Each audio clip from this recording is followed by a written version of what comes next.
ప్రపంచ వాణిజ్యం మరియు భద్రతా రాజకీయాల్లో ప్రస్తుతం రెండు కీలక సముద్ర మార్గాలు స్ట్రెయిట్ ఆఫ్ హార్ముజ్ మరియు స్ట్రెయిట్ ఆఫ్ మలకా ప్రపంచ దృష్టిని ఆకర్షిస్తున్నాయి. హార్ముజ్ స్ట్రైట్ లో అమెరికా ఇటీవల అమలు చేసిన బ్లాకేడ్ ప్రపంచ ఆయిల్ సప్లైను కదిలించింది. ఇప్పుడు అదే స్ట్రాటజీ మలకా స్ట్రైట్ పై కూడా వర్తింపజేసే అవకాశాలు ఉన్నట్లు సంకేతాలు కనిపిస్తున్నాయి. ఈ రెండు స్ట్రైట్లు కూడా చోక్ పాయింట్లు, అంటే ప్రపంచ వాణిజ్యాన్ని నియంత్రించే బాటిల్ నెక్లు. ఇవి ఎలా పనిచేస్తాయి? వాటి వ్యూహాత్మక ప్రాముఖ్యత ఏమిటి? అమెరికా ఇరాన్ ఘర్షణ నుంచి చైనా ఇండోనేషియా ఒప్పందం వరకు జరుగుతున్న డెవలప్మెంట్లు ఏమిటి? ఈ స్టోరీలో తెలుసుకుందాం. స్ట్రైట్ ఆఫ్ హార్ముజ్ ఇరాన్ ఓమన్ మధ్య ఉంది.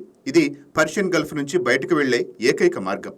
ప్రపంచంలోని 20% ఆయిల్ ఎగుమతులు, ఇరాన్ ఆయిల్ ఎగుమతుల్లో 80% ఇక్కడి నుంచే వెళతాయి. ఇది కేవలం 33 కిలోమీటర్ల వెడల్పు ఉన్న ఇరుకైన మార్గం. ఏప్రిల్ 13, 2026 నుంచి అమెరికా ఇక్కడ ఇరాన్ పోర్టులపై సెలెక్టివ్ నేషనల్ బ్లాకెట్ అమలు చేసింది. ఇరాన్ పోర్టులకు వెళ్లే లేదా వచ్చే షిప్స్ ను టార్గెట్ చేస్తుంది. మొదట 24 గంటల్లో 6 మెర్చెంట్ షిప్స్ ను యుఎస్ ఫోర్సెస్ తిరిగి పంపాయి. పెంటగాన్ ప్రకారం ఇరాన్ పోర్టుల నుంచి ఎకనామిక్ ట్రేడ్ పూర్తిగా ఆగిపోయింది. ఇరాన్ వైపు నుంచి గోస్ట్ షిప్స్ అనే టాక్టిల్లు పెరిగాయి. ఇవి ఆటోమేటిక్ ఐడెంటిఫికేషన్ సిస్టమ్ ని ఆఫ్ చేసి ఐడెంటిటీని స్పూఫింగ్ చేసి రాడార్ సిగ్నల్స్ లేకుండా సైలెంట్ గా వెళతాయి.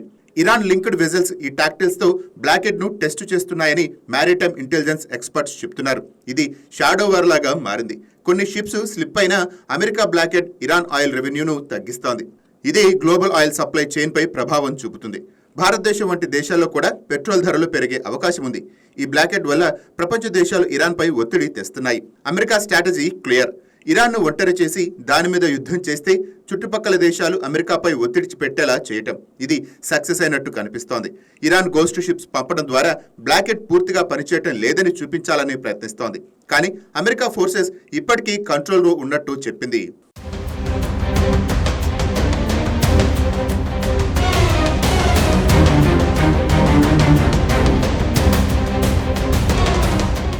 ఈ నేపథ్యంలో అమెరికా అధ్యక్షుడు డొనాల్డ్ ట్రంప్ చైనా పట్ల మారిన టోన్ ఆసక్తికరంగా ఉంది.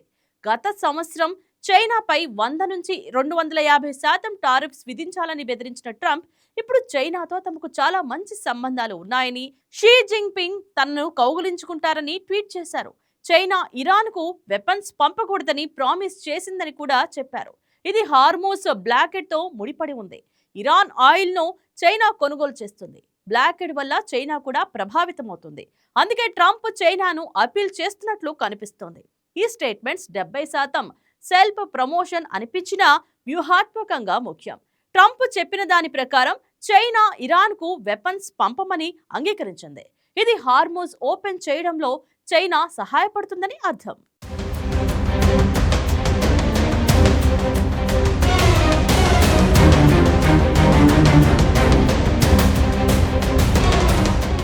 హార్ముజ్ 33 కిలోమీటర్ల వెడల్పు ఉంటే మలాకా స్ట్రైట్ కేవలం 3.3 కిలోమీటర్ల వెడల్పు మాత్రమే ఉంది. ఇది ఇండోనేషియా, సింగపూర్ మధ్య ఉంది.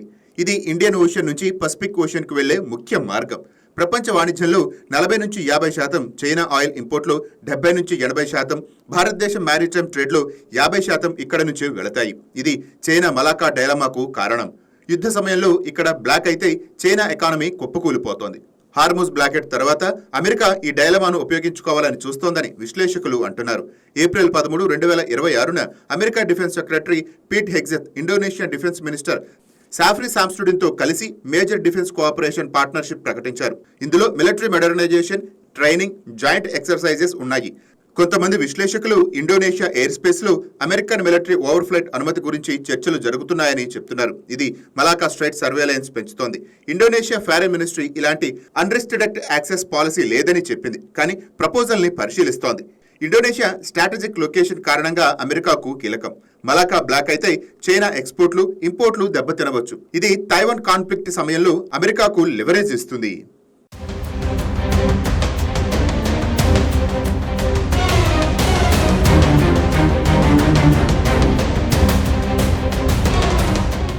భారతదేశం మెరిటైమ్ ట్రేడ్ లో 50% మలకా నుంచి వెళ్తుంది.